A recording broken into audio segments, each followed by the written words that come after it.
Welcome to cat tutors. तो आज के इस ट्यूटोरियल में हम सीखेंगे कि हम कॉलम्स को कैसे प्लेस करते हैं, कॉलम की पोजीशन कैसे करते हैं आर्किटेक्चर प्लान में, और उसकी ओरिएंटेशन कैसे करते हैं।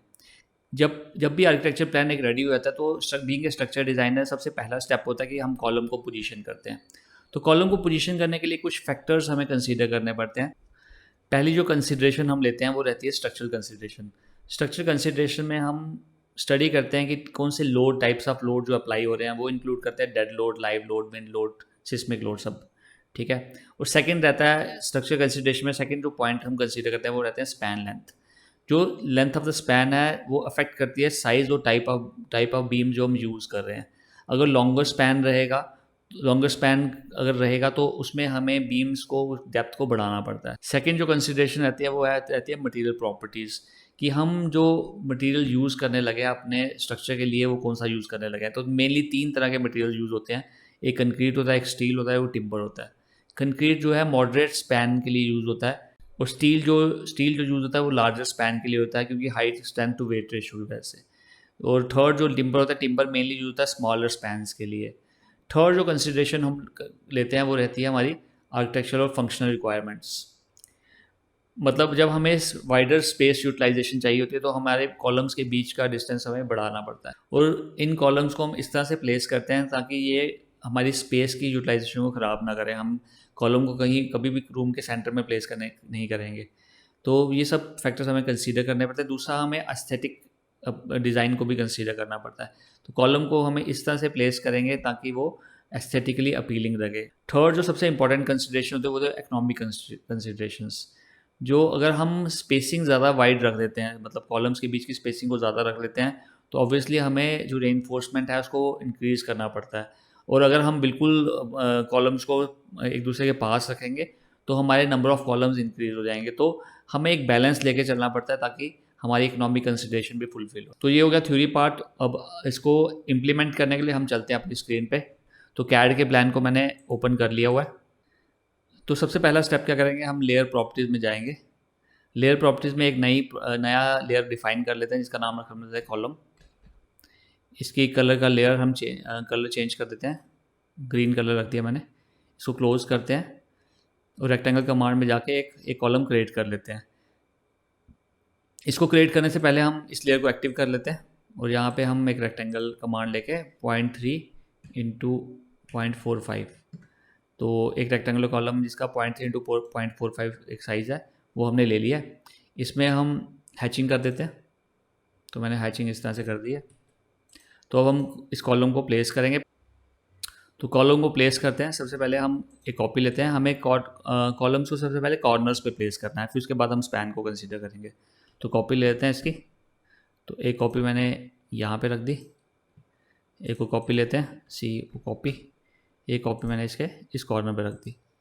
अब ये स्पैन काफ़ी बड़ा हो जाएगा तो ऑब्वियसली हमें एक कॉलम इनके बीच में प्लेस करना पड़ेगा। या तो हम इस जंक्शन पे कॉलम को प्लेस करेंगे या तो हम इस जंक्शन पे कॉलम को प्लेस करेंगे। इसको प्लेस करने से पहले हम देख लेते हैं कि डिस्टेंस क्या रहेगा।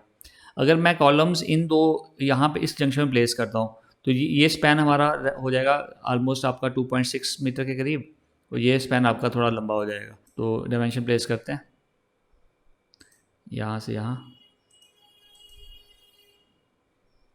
अगेन यहाँ से यहाँ। तो अगर हम ऐसे प्लेस करेंगे तो एक तरफ स्पैन आपका 2.94 हो जाएगा, एक तरफ स्पैन आपका 4.74 हो जाएगा। और अगर हम दूसरा केस कंसीडर करेंगे तो हमारा स्पैन रहेगा 4.46 और दूसरा स्पैन आपका रहेगा 3.22। तो ये केस ज़्यादा सूटेबल रहेगा क्योंकि इसमें जो स्पैन है वो दोनों तरफ थोड़ा बराबर सा आ रहा है। इसमें एक तरफ स्पैन आपका काफ़ी छोटा हो जाएगा, एक तरफ स्पैन बड़ा हो जाएगा। तो हमारे लिए सबसे प्रेफर्ड पोजीशन कौन सी रहेगी, ये वाली।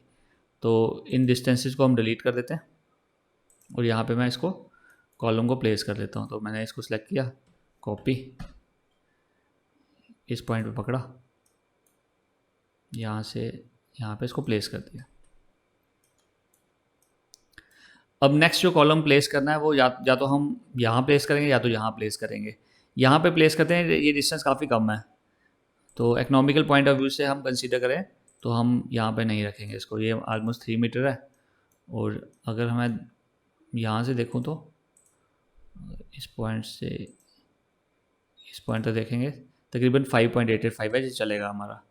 तो इसको मैं डिलीट कर देता हूँ, यहाँ पे कॉलम को प्लेस कर लेता हूँ। तो CO कॉपी, यहाँ से पकड़ा, इसको हम इस तरह से प्लेस कर देते हैं। अब नेक्स्ट कॉलम हमारा यहाँ पे आएगा और नेक्स्ट कॉलम हमारा यहाँ पे आएगा। तो इसको इनको भी प्लेस कर लेते हैं, इनकी कॉपी लेके।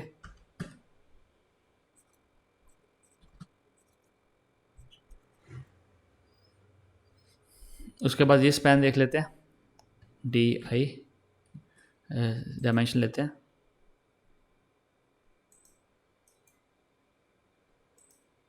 ऑलमोस्ट 4.89 मीटर है, तो हम यहाँ पे प्लेस कर लेते हैं।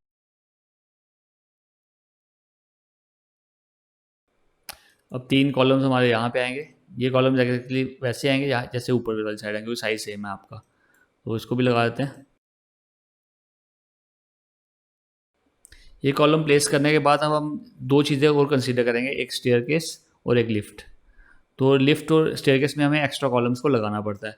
तो इस कोने पे क्योंकि स्टेयरकेस है, तो हमें यहाँ पे भी कॉलम ब्रेक प्लेस करना पड़ेगा। अब लिफ्ट पे हमें कॉलम प्लेस करने के लिए हमें इसकी ओरिएंटेशन चेंज करनी पड़ेगी, क्योंकि लिफ्ट में जो मैक्सिमम लोड होता है वो इस तरफ होता है। तो इसको मैं ओरिएंटेशन चेंज कर लेता हूँ।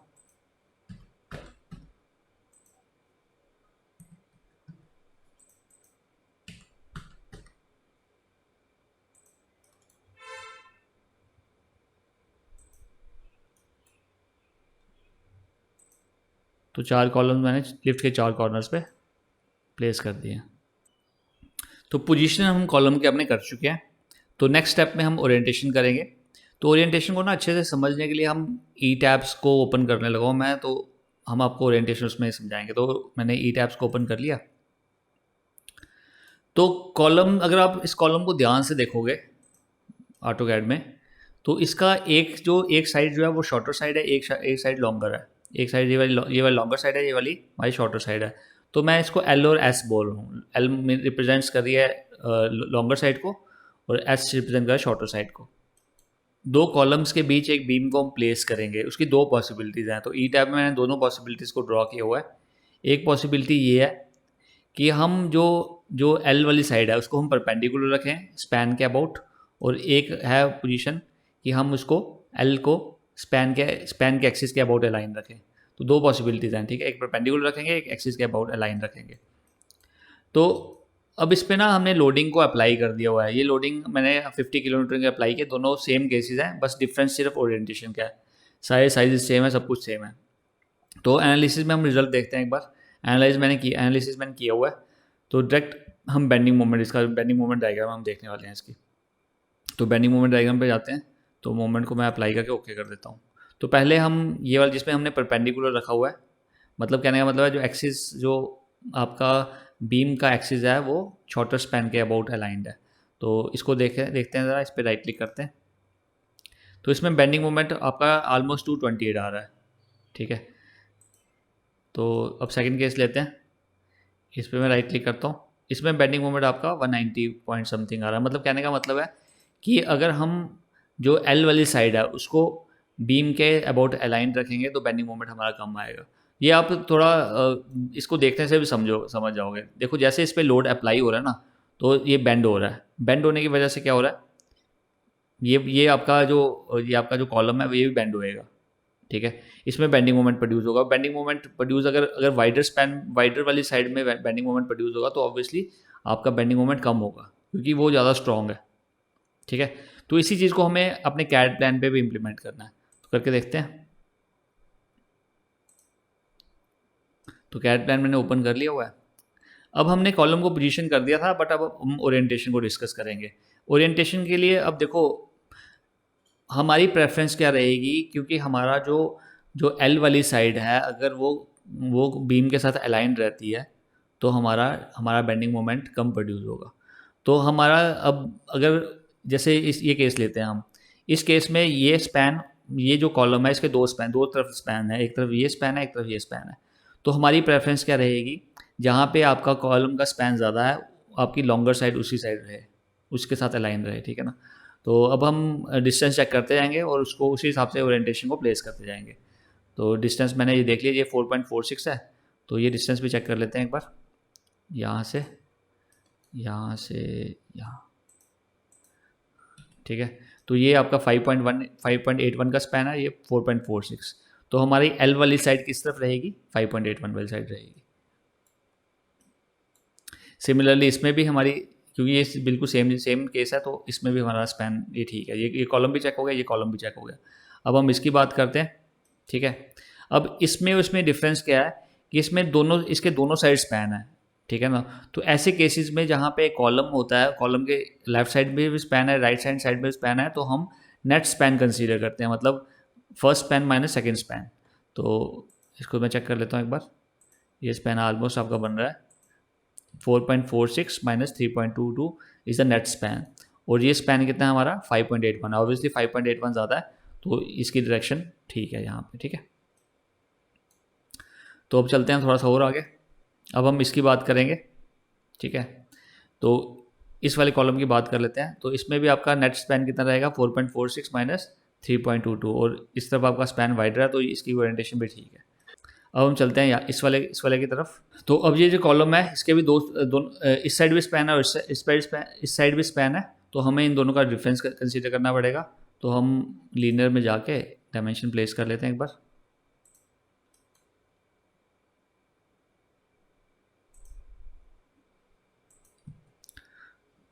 तो ये आपका आ रहा है तकरीबन 5.81 माइनस 5.04, ऑलमोस्ट आपका 0.8 के करीब आ रहा है।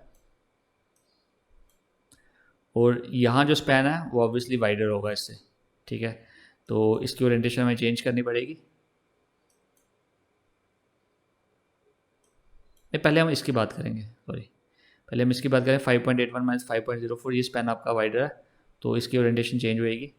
तो इसको मैं डिलीट कर देता हूँ, इस कॉलम को डिलीट करते हैं, और इसकी ओरिएंटेशन कुछ इस तरह से आएगी, कॉपी। तो यहाँ पे लिया मैंने, यहाँ पे प्लेस कर दिया। सिमिलरली इसकी भी ओरिएंटेशन ये आएगा, इसकी ओरिएंटेशन भी एक बार चेक कर लेते हैं, फिर देखते हैं, क्योंकि डिस्टेंस अलग है। तो यहाँ से यहाँ तक का डिस्टेंस है 2.76, तो 5.81 माइनस 2.76, और ये स्पैन कितना है हमारा, ये भी चेक कर लेते हैं, ये है 3.22। तो कैलकुलेटर से एक बार देख लेते हैं एग्जैक्ट हम वैल्यू, 5.81 माइनस 2.76 या 3.05 है, इस तरफ 3.22 है, तो इसका स्पैन की ओरिएंटेशन चेंज होएगी। तो इसको मैं डिलीट कर रहा हूँ, ठीक है। इसको कॉपी करते हैं यहाँ से,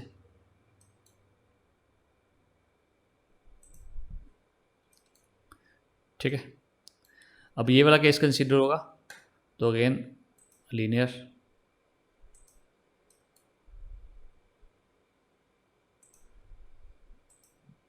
ये 2.76 माइनस 2.28, ऑलमोस्ट आपका 0.5 के करीब आ रहा है। ये स्पैन देख लेते हैं एक बार, ये आपका 1.78 आया, तो इसकी ओरिएंटेशन भी चेंज होएगी। तो इसको आप डिलीट कर दो, कॉपी,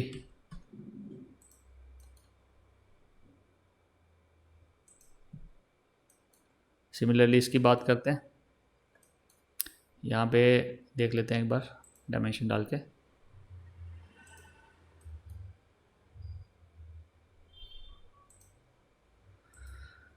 (5.81 माइनस 2.28), और ये हमारा कितना था, इसको भी चेक कर लेते हैं एक बार।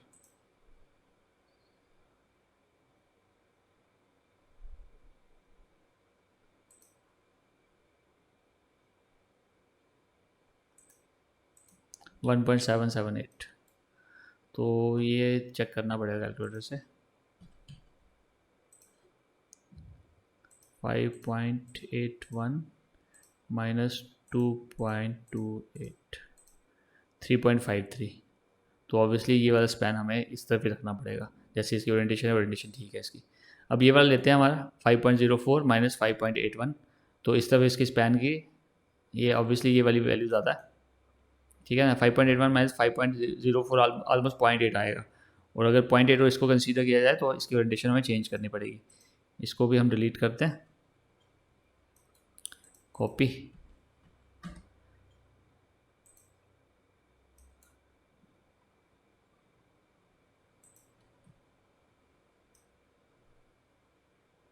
तो अब हमारी सारी पोजीशनिंग भी हो चुकी है और ओरिएंटेशन भी हो चुकी है।